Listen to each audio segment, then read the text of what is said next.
Assalamualaikum warahmatullahi wabarakatuh.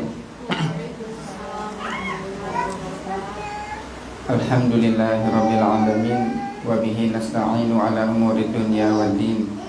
Wassalatu wassalamu ala sayyidil awwalin wal akhirin, imamil muttaqin wa qaidil ghurril muhajjalin, sayyidina wa habibina wa maulana Muhammad wa ala alihi wa sahbihi wa man tabi'ahum bi ihsanin ila yaumiddin.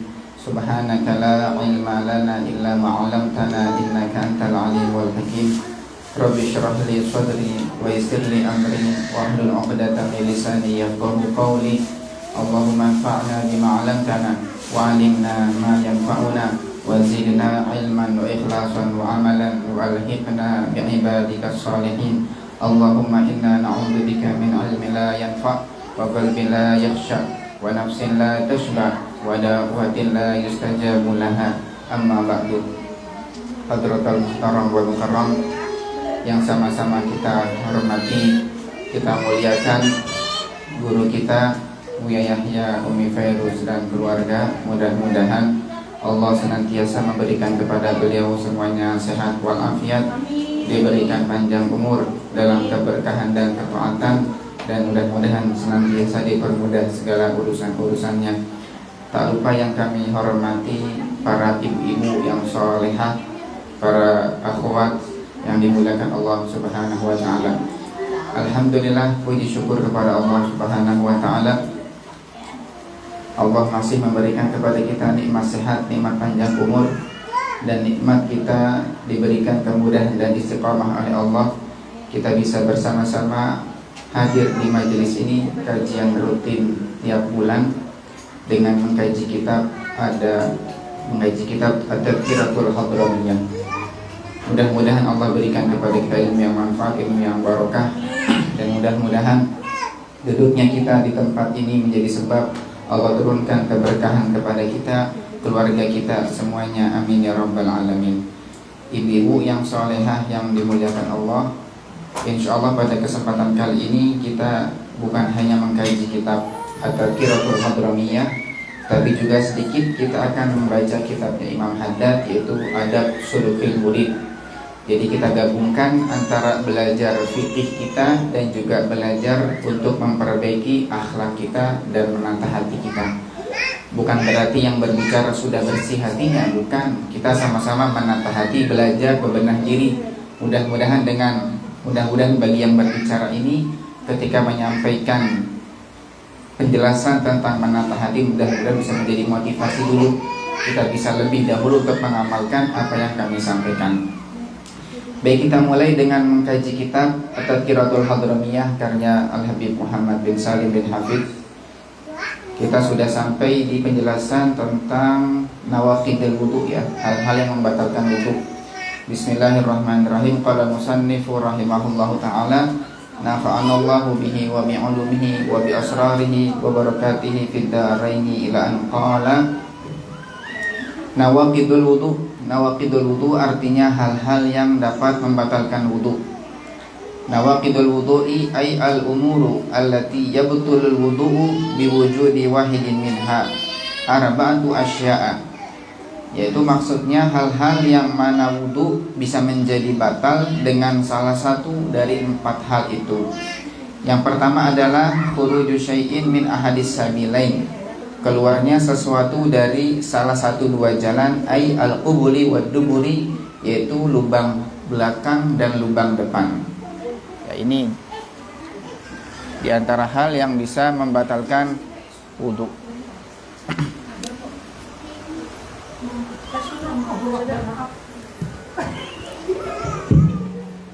Ya. Jadi yang pertama dari hal-hal yang membatalkan wudu adalah khuruju syai'in min ahadis sabilain, keluarnya sesuatu dari salah satu 2 jalan. Jadi seseorang yang keluar dari lubang kemaluan belakang atau kemaluan depannya, keluar apapun, baik benda suci, baik benda najis, baik benda yang umumnya ataupun tidak umum, maka wudunya batal. Sawaun kanal khariju mu'tadan kal bauli wal ghaiti war rihi, baik yang keluar itu adalah yang umumnya sudah menjadi hal umum seperti mohon maaf, kencing, buang air kecil, wal ghaiti, buang air besar, BAB, warihi, atau juga angin, maka wudunya batal. Ya, sudah jelas bahwasanya keluar kencing, keluar BAB, keluar angin dapat membatalkan wudu. Al-ghairu mu'tadan kal hasati waddudati, atau hal yang keluar adalah sesuatu yang tidak umum, seperti ada orang, misalnya ini hanya contoh, keluar dari lubang kemaluannya baik depan atau belakang keluar batu, keluar kerikil, keluar ulet, maka juga batal. Ilal mani ya, kecuali air mani. Air mani tidak membatalkan wudu, tapi air mani mewajibkan mandi besar, mandi wajib. Fa innahu la yanqudul wudu'a bal yujibul ghusla, maka air mani tidak membatalkan wudu tetapi mewajibkan mandi. Nanti akan dijelaskan ya dalam pembahasan berikutnya tentang hal-hal yang mewajibkan mandi. Itu yang pertama, itu hal-hal yang dapat membatalkan wudu adalah keluar sesuatu dari salah satu dua jalan. Atsani, yang kedua adalah zawalul aqli, yaitu hilangnya akal. Hilangnya akal binaumin au jununin au igma'in, hilangnya akal karena tidur, gila, atau karena pingsan. Wa huwa alladhi nusammihi ad-dukhata au nahwi dalika. Jadi hilangnya akal, pingsan atau sedikit mabuk lah, pokoknya hilang akal, maka wudunya batal. Ya, ibu-ibu tidur, ketika bangun tidur maka harus wudu. Jadi tidur bisa membatalkan wudu. Tapi ada tidur yang tidak membatalkan wudu. Nanti akan dijelaskan. Fa idza zala aqlul mutawaddiati hukima bintiqadi wudu'iha. Apabila akalnya seorang wanita yang berwudu itu hilang, akalnya hilang, maka dihukumi wudunya batal illa idza namat mutamakkinatan maq'adataha min mahalli qu'udiha, kecuali apabila dia tidurnya dalam keadaan mumakkinah. Mumakkinah ini adalah, mohon maaf, menempelkan bokongnya, bagian bawahnya itu bokongnya ditempelkan maq'adata di tempat duduk. Ya, mumakkinatan maq'ad ini bokongnya ditempelkan di tempat duduk, fala yantaqidu wudu'uha, maka tidak batal wudunya. Ya, atau mudahnya gini, orang yang dia tidur maka wudunya batal, kecuali jika tidurnya dalam keadaan duduk. Duduk seperti yang sekarang saya duduk posisinya, atau ibu-ibu duduk sila, maka andaikan tertidur tidak batal wudunya.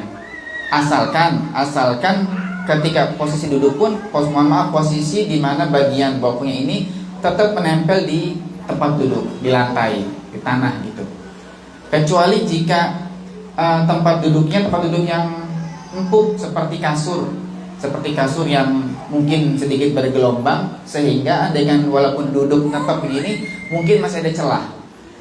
Jadi bisa nggak batalnya itu kalau ditempelkan bokongnya di tempat duduk sehingga tidak ada celah sama sekali. Andaikan akan keluar angin maka tertahan gitu. Tertahan maka nggak batal wudunya. Ya, ini sering ya. Jadi apalagi santri itu sering ketika tidur dalam keadaan duduk, ini bisa, pules juga bisa. Nah, itu nggak batal wudunya. Kecuali kalau tidurnya sambil glosor ke bawah, kepalanya sampai ke lantai, jelas bagian belakang akan terangkat, maka itu jelas batal wudunya. Bisyarti an tantabiha, tapi dengan syarat, orang ketika tidur dalam keadaan duduk tidak batal wudunya dengan syarat an tantabiha alal halah allati namat alaiha, asalkan ketika dia bangun posisinya masih posisi ketika dia tidur. Jadi posisi bangun dengan posisi tidur tidak berubah, maka tidak batal wudunya. Tapi andaikan posisi tidurnya posisi bangunnya dia berubah, ketika tidur posisinya duduk, tapi ketika bangun posisinya sudah terlentang, ya batal wudunya. Gitu ya, wudunya batal. Wa alla yukhbiraha adlun bi khuruji syai'in minha, dan juga syaratnya tidak diberikan kabar oleh orang adil. Diberikan kabar oleh orang adil bahwasanya ada sesuatu yang keluar dari kemaluan dia tersebut. Ya, jadi ini dua hal yang membatalkan wudu. Tadi pertama adalah keluarnya sesuatu dari salah satu dua jalan, baik kemaluan depan atau belakang. Yang kedua adalah hilangnya akal, baik dengan tidur, pingsan atau gila. Yang ketiga, yang ketiga di antara hal-hal yang membatalkan wudu adalah iltiqa'u basyaratai ar-rajuli wal mar'ati al-kabiraini al-ajnabiyaini. Bertemunya dua kulit laki-laki dan perempuan bertemu, yang keduanya sudah sama-sama besar. Nah, sama-sama besar di sini belum balik. Walaupun belum balik tapi sudah besar. Nah, ukuran besar ini ukuran seperti apa besar? Apakah dengan postur yang besar, tinggi, atau bagaimana? Tidak. Jadi maknanya besar di sini kata ulama sekiranya sampai batas mereka ini laki-laki dan perempuan sudah sama-sama ada ketertarikan. Kan sudah namanya fitrahnya manusia, antara laki-laki dan perempuan ada ketertarikan, ada saling suka, itu sudah wajar. Nah, laki-laki perempuan kalau mereka sudah sampai batas itu, sudah bisa saling ada ketertarikan, maka sudah dianggap besar. Maka andaikan bertemu kedua kulit mereka bersentuhan, maka wudunya batal. Gak harus usia balik. Usia balik kan umumnya perempuan paling misalnya perempuan yang haid, darah haid keluarnya dari perempuan minimal usianya ketika usia 9 tahun. Begitupun dengan laki-laki atau perempuan ketika dia keluar air mani ihtilam, usia minimal adalah usia 9 tahun juga. 9 tahun hijriyah itu kan usia minimal. Maka dianggap kabir, dianggap besar ini sebelum usia itu sudah dianggap kabir. Contoh misalnya laki-laki perempuan sudah usia 7, usia 8 tahun, itu sudah dianggap besar. Maka andaikan bersentuhan kulit laki-laki perempuan yang mana mereka bukan mahram, maka wudunya batal. Ya, seperti rugoya itu sudah besar ya. Sudah balik belum rugoya? Belum. Tapi dia sudah kabir, sudah dianggap besar karena sudah memayis rugoya. Sudah 7 tahun lebih kan? 8. Itu sudah dianggap kabir, sudah besar. Maka andaikan laki-laki bersentuhan kulitnya dengan usia seperti itu, maka wudunya batal walaupun belum balik. Itu ya. Nah, perempuan dan laki-laki yang bersentuhan kulit yang bisa batal wudunya kalau mereka berdua adalah al-ajnabiyin, sama-sama bukan mahram. Nanti akan dijelaskan setelahnya ada namanya mahram. Mahram itu adalah yang haram dinikahi dan yang tidak batal wudunya jika bersentuhan kulit. Ibu dengan anak namanya mahram. Anaknya sudah besar mahram. Ibu dengan ayahnya ibu juga namanya mahram. Ya, maka nggak batal wudunya. Itu namanya mahram. Nah, kalau suami dan istri mahram atau bukan? Ya jelas bukan mahram karena boleh menikah. Kalau suami istri adalah mahram, ya nggak boleh menikah dong. Nah, makanya suami istri karena mereka berdua bukan mahram, ketika bersentuhan kulit maka wudunya batal. Lah Ustaz, kan saya boleh bersentuhan kulit, saya mohon maaf boleh berduaan. Iya, karena dengan ikatan pernikahan. Bolehnya si seorang laki-laki perempuan ketika bersentuhan ya karena ada ikatan pernikahan itu. Makanya boleh mohon maaf berhubungan boleh dan hal lainnya boleh. Tapi kalau bersentuhan ya batal karena mereka bukan mahram, buktinya boleh menikah. Makanya jangan salah paham. Kadang banyak orang juga kurang ngerti, dipikirnya kalau suami istri kan boleh, sama-sama boleh, jadi nggak batal kalau bersentuhan kulit. Loh, enggak, suami istri hukumnya batal wudunya ya kalau bersentuhan kulit. Nah itu min ghairi ha'il. Ketika bersentuhan juga min ghairi ha'ilin, tanpa ada penghalang. Jadi kalau misalnya di dalam baju untuk kita di sini terhalang oleh kain, maka nggak batal. Atau perempuannya pakai sarung tangan, laki-lakinya tidak pakai penutup kulit bersentuhan tapi pakai sarung tangan, perempuannya juga tidak batal. Jadi syaratnya pertama yang bertemu harus kulit, harus sama kulit ya. Tapi kalau yang bertemunya kuku nggak batal. Atau kulit nyentuh giginya perempuan, maaf, tidak batal. Atau perempuan megang atau laki-laki megang rambutnya perempuan juga tidak batal. Atau tulang, misalnya tulang, ada orang tulangnya keluar, dipegang maka tidak batal juga. Jadi yang batal hanya kulit gitu.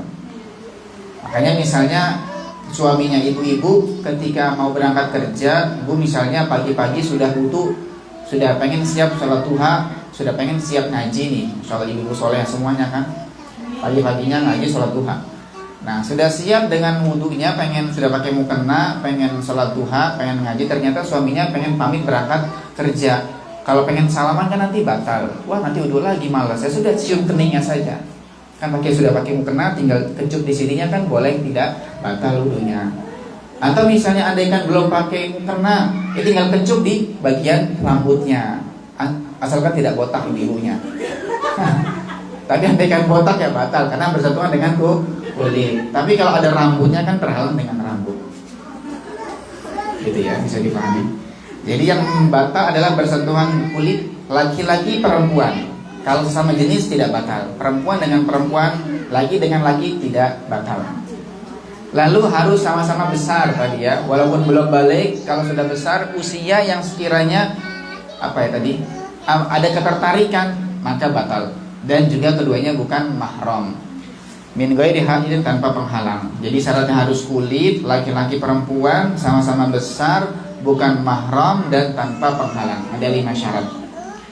Famata lamasar rajulu almar'ata fi basharatiha, maka kapanpun seorang laki-laki menyentuh perempuan di kulitnya, min ghairi haidin, tanpa penghalang, intaqadha wudu'u kullin minar rajuli wal mar'ati, maka wudu setiap dari si laki dan perempuan hukumnya batal. Bisyarti alla takuna bainahuma mahramiyatun, dengan syarat keduanya tidak ada hubungan mahram, binasabin aw radhain aw musaharatin, baik dengan hubungan mahram karena sebab nasab, karena sebab radha, atau karena sebab musaharah, ikatan pernikahan. Jadi dianggap mahram dengan 3 sebab. Ada mahram karena sebab nasab, ada mahram karena sebab radha susuan, ada mahram karena sebab musaharah. Nanti akan disebutkan mahram nasab, mahram radha, dan juga mahram musaharah. Wa an yakuna kullun minhuma kabiran ay balagha haddan yushtaha fihi, dan hendaknya setiap keduanya sudah besar. Maksudnya besar sampai ke batas yang mana sudah ada ketertarikan di antara keduanya. Fa in kana rajulu min maharimiha, andaikan laki-laki itu termasuk mahramnya si perempuan. Siapa mahramnya perempuan? Ini ibu biar tahu mahramnya ibu. Ibu perempuan biar tahu siapa mahramnya ibu. Yang mana mahram itu ibu tidak batal ketika bersentuhan kulit dengan dia, tidak batal wudunya. Ibu tidak haram ketika harus melepas kerudung di depan mereka. Dan ibu juga boleh untuk khalwat dengan mereka. Itu namanya mahram. Yang tidak boleh dinikahi, tapi tidak batal ketika bersentuhan kulit, wudunya nggak batal. Dan boleh ketika membuka kerudung depan dia, itu mahram. Dan boleh khalwat, pergi berduaan dengan dia. Nah ini siapa mahramnya perempuan? Mahramnya perempuan pertama adalah usuluha, ayahnya, ayah ke atas. Aduh, mati lagi. Ayahnya. Jadi ayahnya ibu ke atas sampai Nabi Adam itu adalah mahram semuanya. Jadi ibu punya ayah lagi kakek, atasnya kakek apa lagi, terus ke atas itu namanya mahram, tidak batal, ya. Wa furu'uha, dan ke bawah anak-anaknya ibu punya anak laki-laki, mahram, tidak batal wudunya. Nanti anaknya punya anak namanya cucu, tidak batal. Cucunya punya anak, apa namanya, cicit lah, terus gitu, maka tidak batal juga. Jadi ke atas, ke bawah. Lalu siapa lagi? Wa ikhwatuha, saudara-saudara ibu, saudara kandung atau saudara seayah atau saudara seibu, ya. Jadi saya ulangi, yang mahram bagi ibu-ibu hanya harus ngerti biar nanti nggak salah. Kadang orang itu merasa sepupu, nggak apa-apa, saudara-saudara, padahal saudaranya jauh, dianggapnya adalah mahram, padahal bukan mahram. Jadi yang mahram adalah ke atas, ke bawah, lalu ke samping. Sampingnya maksudnya saudara, ayah, kakak laki-laki, abang, yang sekandung, seayah atau seibu. Paham ya? Saudara saya berarti bapaknya satu dari ibu yang berbeda gitu ya. Kalau seibu berarti ibunya satu dari ayah yang berbeda. Jadi baik saudara kandung, saudara seayah, saudara seibu juga termasuk mahramnya si perempuan. Kemudian wa a'mamiha, wa a'mamuha, dan paman-paman. Pamannya ibu juga mahram. Berarti saudaranya ayah. Saudaranya ayah atau saudaranya ibu. Jadi paman dari ayah atau paman dari ibu, akmam atau akhwal. Itu adalah mahram. Tapi yang mahram itu adalah pamannya ya, bukan suami bibi. Kalau suami bibi walaupun paman bukan mahram. Misalnya ibu punya ayah, ayahnya ibu punya saudari, namanya kan bibi, berarti ya. Nah, bibinya ini punya suami, kan juga paman. Itu bukan mahram dengan ibu. Karena bukan paman secara langsung, tapi paman karena suaminya bibi, gitu loh. Nah, ini yang mahram udah paman langsung, paman yang merupakan saudaranya ayah. Karena orang juga salah paham, enggak, kan saya pamannya kamu, saya mahram dong. Loh, enggak, kamu bukan paman saya. Kamu adalah suami dari bibi saya. Walaupun namanya paman juga, itu bukan mahram. Ya. Ini juga harus kita kasih pemahaman kepada anak-anak kita, biar mereka ngerti siapa mahram mereka, siapa yang bukan mahram dengan mereka. Siapa lagi? Wa akhwaluha wa banu ikhwatiha, dan ponakan. Ponakan, anak-anak dari saudara-saudara ibu juga merupakan mahram. Ya, misalnya ibu punya saudara, punya abang, punya adik. Adik abangnya punya anak laki-laki, itu mereka semua adalah mahram.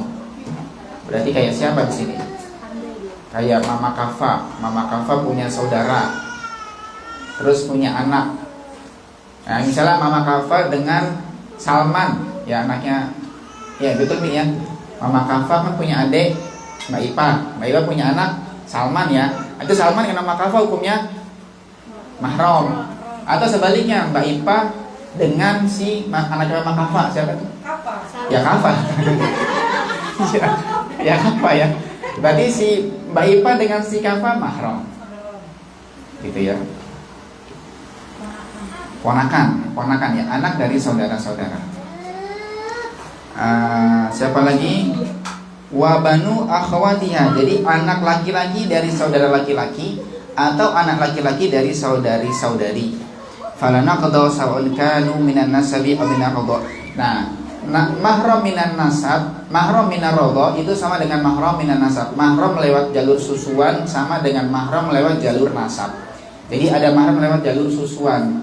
Seperti contohnya, misalnya contohnya gini, contohnya Kaci masih nyusuin, kemudian Kaci nyusuin anaknya Sarah, anaknya Naglirin Sarah, maka namanya berarti Kaci adalah ibu susu dari Sarah. Ya, berarti nanti Kaci mahram. Andaikan nanti Naglirin punya anak lagi laki-laki, berarti anak laki-laki Kaci tapi tidak mahram dengan adiknya Sarah ya. Bisa dipahami Bu ya? Wa mithluha maharimul musaharati, dan yang seperti adalah mahram musaharah. Nah, ini yang penting adalah mahram musaharah. Mahram musaharah siapa-siapa?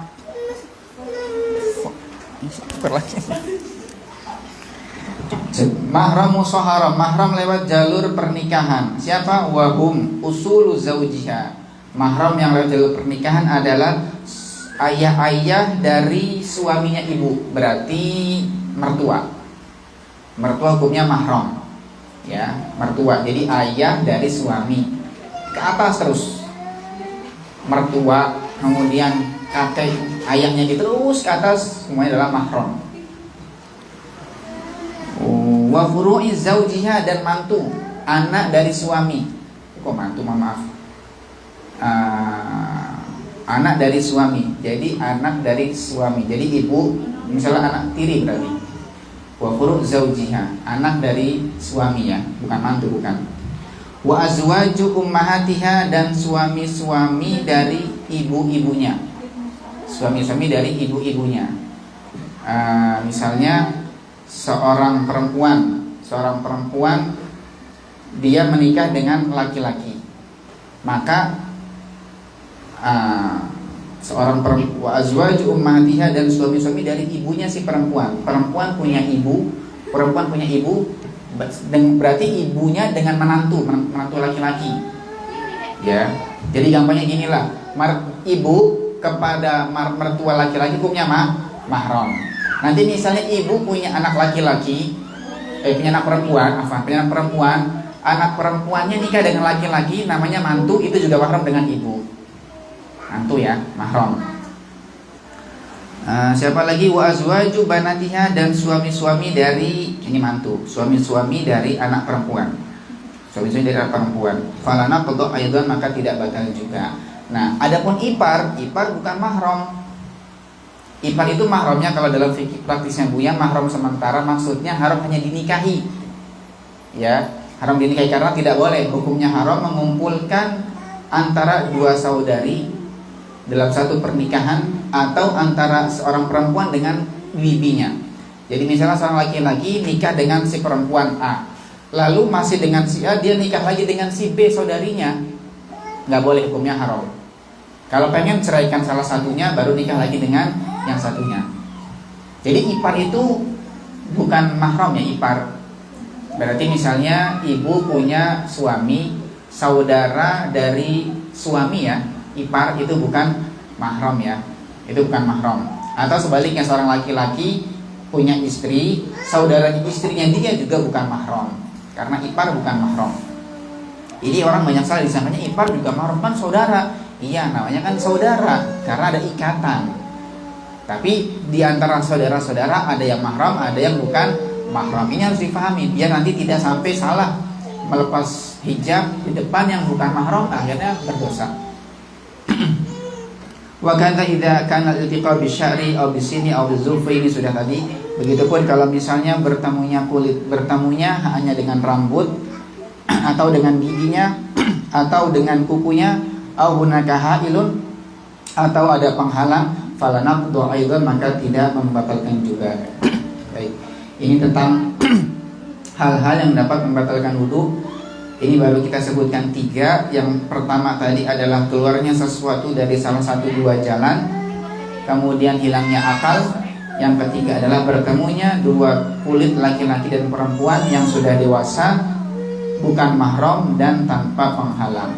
Nanti insya Allah kita lanjutkan hal-hal yang membatalkan wudu lainnya pada pertemuan berikutnya. Baik, sekarang kita baca sedikit tabarukan bil barokah dari kitab Imam Haddad, yaitu Adab Sulukil Muridnya beliau. Ibu belum ada kitabnya, dengerin aja berarti Bu. Sengaja kita ambil kitab Adab Sulukil Murid karena kitabnya juga nggak terlalu besar, kecil, ringkas. Ya walaupun sudah mencakup semuanya, cepat untuk bisa dihatamkan. Ini kitab namanya kitab Adab Sulukil Murid, karya dari Al-Habib Abdullah bin Alawi Al-Haddad, yang kita baca juga kitabnya beliau di malam Kamis di musola, itu kitab An-Nasaihud Diniyah. Yang sekarang kita baca kitab karangan beliau lainnya adalah kitab Adab Sulukil Murid. Ya, tidak diragukan bahwasanya pengarang kitabnya Habib Abdullah adalah seorang wali besar. Beliau merupakan qutbud da'wati wal irsyad. Jadi pemimpinnya para aulia di zamannya beliau dalam urusan dakwah, mengajak umat kepada jalan Allah Ta'ala. Karya-karya beliau sangat bagus sekali tentang tasawuf, tentang akhlak, pendidikan, pembersihan hati. Ini banyak dibaca oleh para ulama kita juga. Dan beliau, Imam Haddad, juga termasuk orang yang sangat-sangat mengagumi Imam Ghazali rahimahullah ta'ala. Jadi beliau, Imam Haddad, hidupnya setelah zaman Imam Ghazali. Nah, beliau Imam Haddad dalam untayan syairnya pernah mengatakan, memuji Imam Ghazali, huwa ustadi wa tabibi. Imam Ghazali adalah guruku dan juga dokterku. Walaupun hidupnya beliau gak pernah ketemu, beliau hanya banyak membaca kitabnya Imam Ghazali. Maka dalam kitabnya Imam Haddad banyak kutipan-kutipan atau kemiripan dengan penjelasan yang ada di dalam kitab Ihya-nya Imam Ghazali rahimahullah. Kita baca sedikit tabarukan bil barokah, mengambil keberkahan dari pengarangnya, yaitu Al-Habib Abdullah Al-Haddad. Bismillahirrahmanirrahim. Qala musannifu rahimahullah ta'ala, nafa'anallahu bihi wa bi'ulumi wa bi asrarihi wa barakatihi fi daraini, ila an qala bismillahirrahmanirrahim wala haula wala quwata illa billahil aliyil azim. Beliau awali kitab beliau dengan basmalah, sebagaimana kebiasaannya para ulama ya, ketika memulai kitabnya memulai dengan basmalah, sesuai dengan hadisnya Rasul sallallahu alaihi wasallam, kullu amrin fi ibalin, setiap perkara yang punya nilainya di mata syariat, la yubda'u fihi bi bismillahirrahmanirrahim, jika tidak diawali dengan bismillah fahuwa aqta, maka akan terputus nilai keberkahannya. Maka sebisa mungkin hal-hal baik kita awali dengan basmalah. Ya, makan baca basmalah supaya ada berkahnya.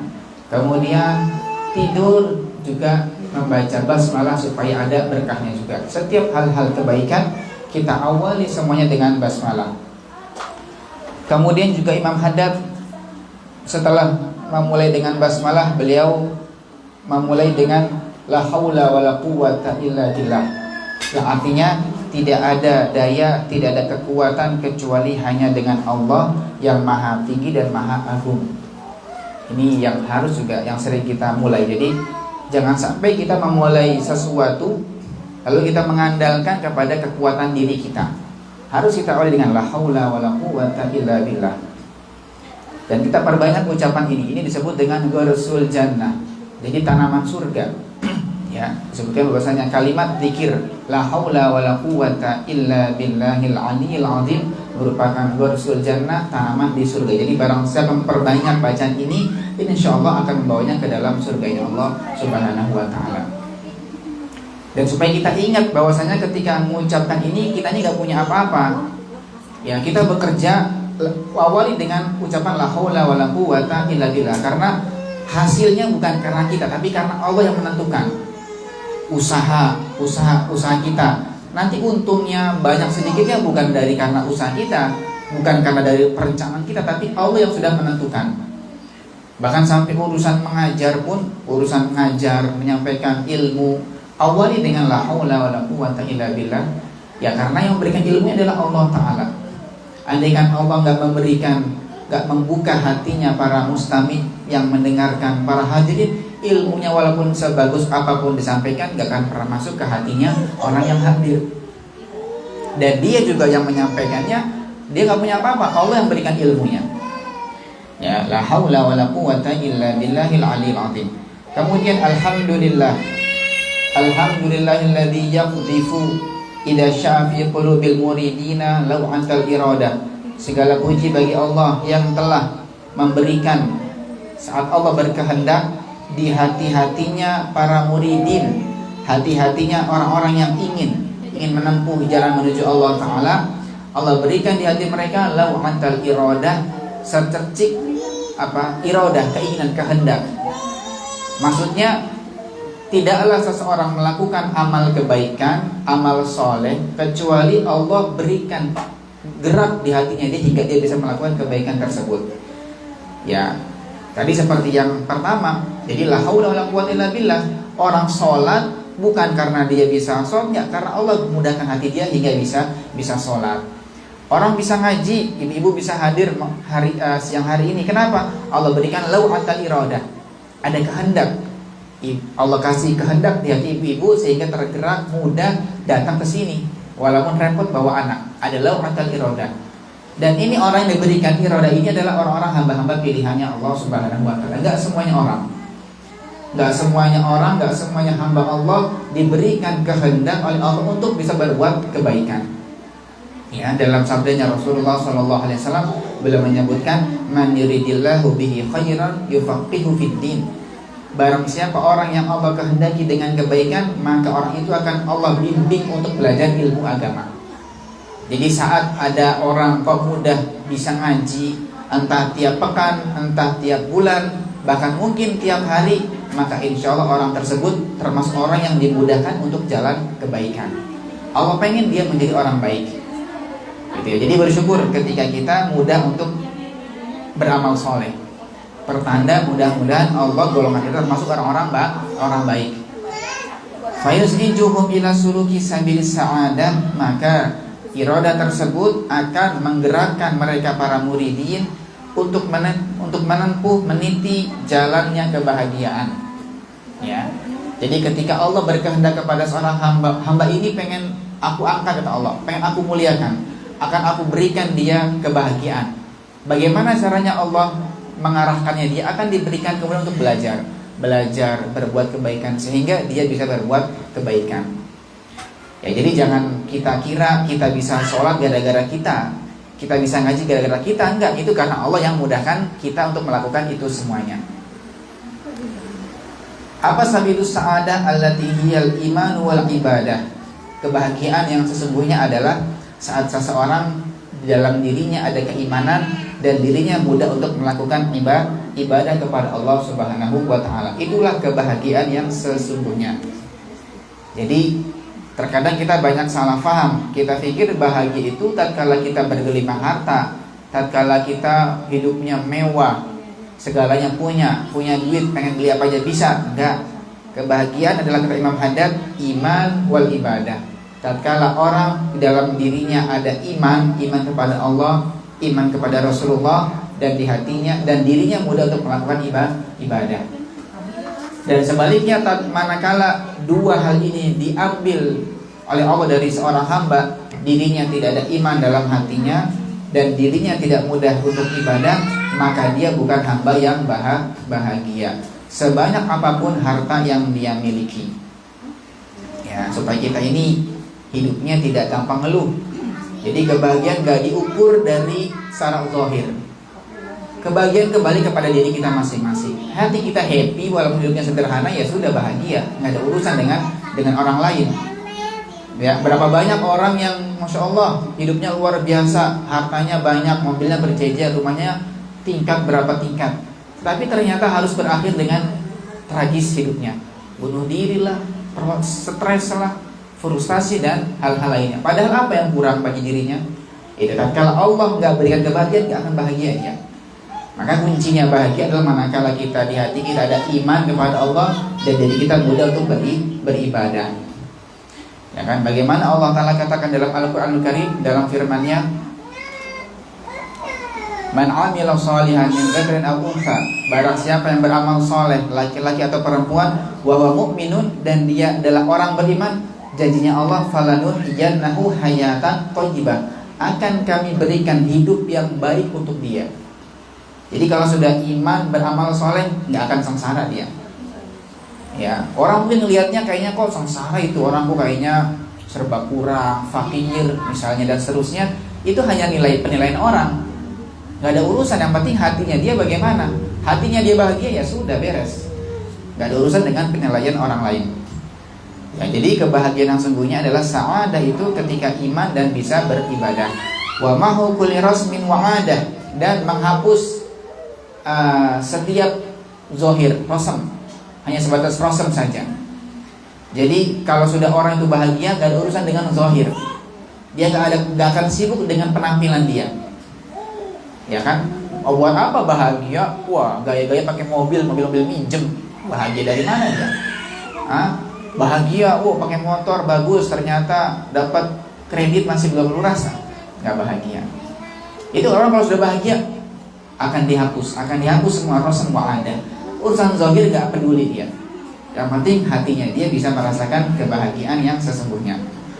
Wassallallahu wasallam ala sayyidina Muhammadin sayyidi ahli sadah, dan salawat dan salam semoga terlimpahkan kepada pemimpinnya dari segala pemimpin, siapa? Sayyidina Muhammad sallallahu alaihi wasallam wa ala alihi, dan semoga tercurah juga kepada keluarganya, wa sahbihi, para sahabatnya, as-sadatil qadah, yang mana mereka para keluarga Nabi, para sahabat Nabi, mereka merupakan para pemimpin, para panglima-panglima. Amma ba'du, faqad qala ta'ala wa huwa asdaqul qailin. Ini lumayan panjang penjelasan, insyaallah kita lanjutkan pada pertemuan berikutnya. Kita masih baca muqaddimah saja, muqaddimah dari Imam Haddad, yang mana tadi inti dari muqaddimahnya adalah kesimpulannya bahwasanya jangan sampai kita ketika melakukan sebuah hal lupa untuk kita awali dengan basmalah, awali dengan bismillah, dan mengucapkan la haula wala quwwata illa billahil aliyyil azim. Kemudian tadi juga Imam Haddad menyebutkan bahwasanya orang itu bahagianya bukan dengan harta, bukan dengan dunia, tapi bahagia adalah manakala di hatinya ada iman kepada Allah dan dirinya mudah untuk beribadah kepadanya. Wallahu a'lam bishawab. Mangga tafadhol, silakan, ada yang ingin ditanyakan? Masih ada waktu Ibu.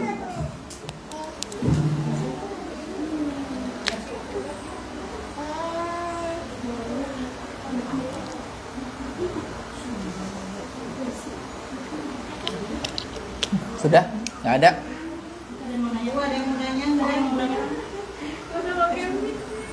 Tes, tes. Matikan dulu.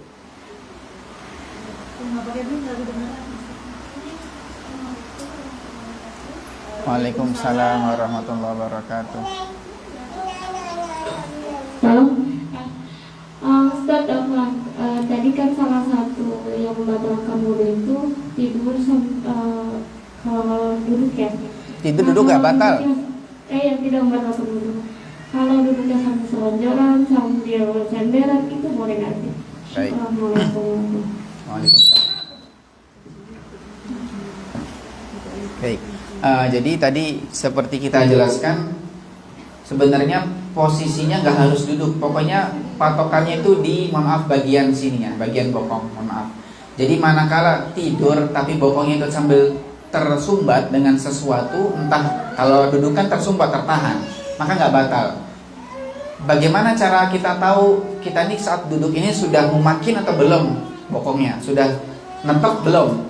Caranya, mohon maaf, ketika terasa buang angin misalnya, kalau kita terasa buang angin, andai kan posisinya mumakin begini, mumakin, betul mumakin, itu anginnya nggak akan keluar, kecuali kalau dipaksa ya. Artinya kalau normal nggak akan keluar, ini mumakin, nggak akan keluar, tertahan. Maka kalau misalnya sambil selonjoran, itu kira-kira bagaimana? Kalau misalnya kayaknya kalau selonjorannya sambil senderan begini kan agak keangkat bagian sininya, set keangkat, maka nggak mumakin, maka batal. Gitu. Nah, kenapa kau ulama mengambil pembahasan ini? Kok orang tidur kalau tidurnya duduk dalam keadaan mumakin bokongnya di tempat duduk nggak batal? Karena ada hadis Nabi mengatakan begini. Nabi mengatakan bahwasanya al-ainani wika usah. Kedua mata itu merupakan katupnya, mohon maaf, pantat, katupnya bokong. Al-ainani wika usah. Mata itu merupakan katup penutupnya lubang belakang. Jadi seorang itu kalau dia lagi matanya melek, sadar, dia bisa kontrol kapan anginnya keluar, bisa nahan kan. Kalau lagi melek ini misalnya lagi majelis, pengen buang angin, dia masih nggak enak, tahan, gitu kan, masih bisa nahan kan. Tapi kalau dia lagi tidur dia nggak ada urusan, dia lagi tidurnya terlentang, walaupun di sampingnya ada guru besarnya, kalau keluar angin akan keluar angin itu. Oh, ini nggak beradab, jangan marah karena dia lagi tidur, nggak sadar dia, dimaafkan. Nah, tapi ketika lagi tidur, posisinya kesadaran nggak ada, tapi bokong yang tertahan, anginnya pun tidak akan keluar. Makanya tidak batal tidurnya orang sambil duduk. Ya, pokoknya patokannya di situ. Kalau duduknya bisa tep gitu, tep di tempat duduk tersumbat, maka boleh. Sampai ulama menggambarkan, misalnya andaikan orang tidur tuh nempel di tembok nih ya, di tembok nempel gitu, set. Tapi ininya bisa ketahan kesininya, sama nggak batal juga. Gitu. Bagaimana caranya? Sudah pokoknya begitu. Digambarkan sendiri aja. Pokoknya patokannya di ini ya, di bagian lubang belakang. Ketutup berarti aman. Kalau misalnya masih ada rongga keangkat sedikit, entah di depan, entah di belakang, berarti nanti kemungkinan bisa keluar angin dan batal wudhunya. Wallahu a'lam. Yang lain? Sudah?